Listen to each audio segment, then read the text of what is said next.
So, for as long as I can remember, we've been taught to see the economy in just two ways, right? You've got the tiny details, and then you've got the huge national picture. But what if I told you the real action, the place where all the important stuff happens, is actually in a middle ground we've been totally blind to?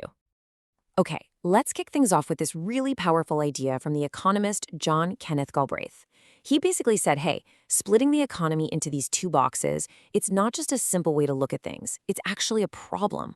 He believed it was hiding the real reasons for huge issues like unemployment, that the whole story of how economies actually grow and change was just falling through the cracks. And that really is the big question we're tackling today, isn't it? If micro and macro aren't the whole story, then what is?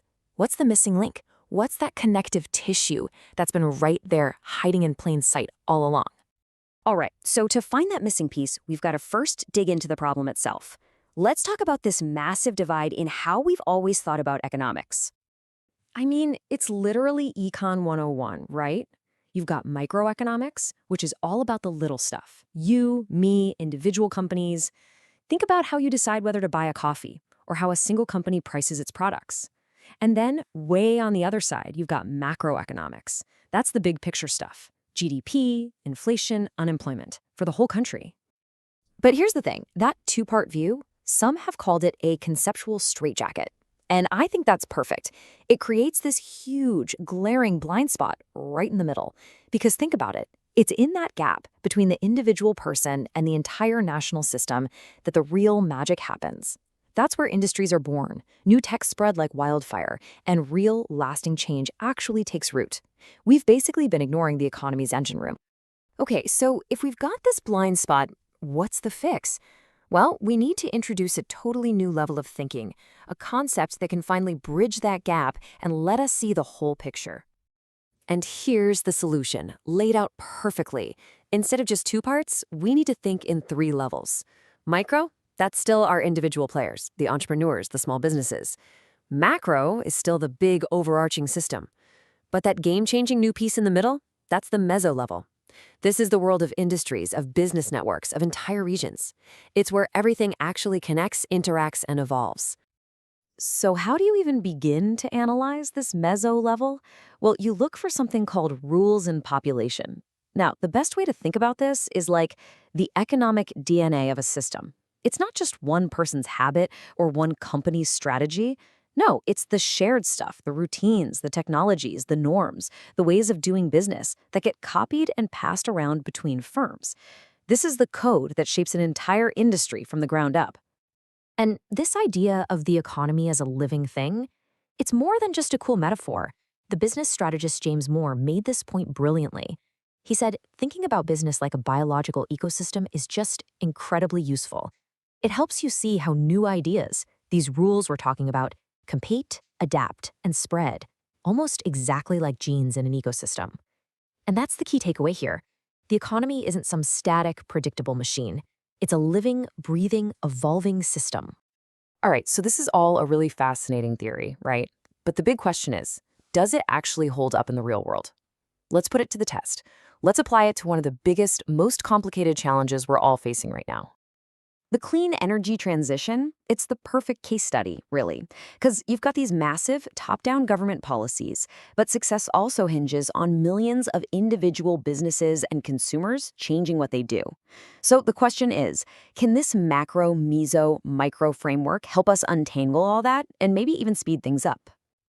Let's look at the EU's big push for clean energy. At the macro level, you have these huge, ambitious policies like the EU Green Deal. Way down at the micro level, you've got individual clean tech startups trying to make a go of it. But look, the real action is in the meso level. This is where you find the stuff that connects everybody. We're talking regional innovation hubs, industry alliances, research programs. This is that connective tissue that makes the whole transition actually work.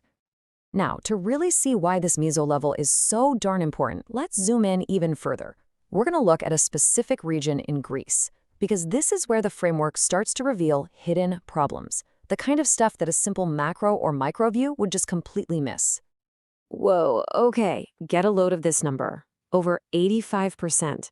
That's how many of the energy firms in this region are what we call micro enterprises. We're talking 10 employees or fewer. That one single fact has absolutely huge implications for whether this system can actually change. And this chart just hammers the point home. Look at that. Almost 2/3 of the firms have 5 people or less. When your whole system is made up of these tiny, separate units, it's incredibly hard for new ideas, new tech, and new business models to spread. You know those economic DNA rules we were talking about? They just can't get any traction. So this structure leads to a very specific kind of behavior, which has this awesome name, a monad-centric physiology. I love that. It basically means these tiny firms act like little isolated atoms. They're totally self-contained, they don't really collaborate, and they tend to just stick with the old ways of doing things. Because they're not plugged into a dynamic meso-level network, those new, better rules for clean energy have nowhere to go. The whole system just gets stuck in the mud. Okay, so we've used our new framework to diagnose the problem. Now comes the most important part. How do we actually use this insight to build better solutions? And this, right here, is the big payoff. When policymakers can finally see all 3 levels at once, macro, meso, and micro, they can design policies that actually make sense together. You don't get these big macro policies that accidentally kill off small-scale innovation, and you don't get these little micro incentives that just fizzle out because there's no meso-level network there to support them. So here's a real-world proposal for how this could work. They're called Institutes of Local Development Innovation, or ILDs. And just look at how this thing is designed to work across all 3 levels.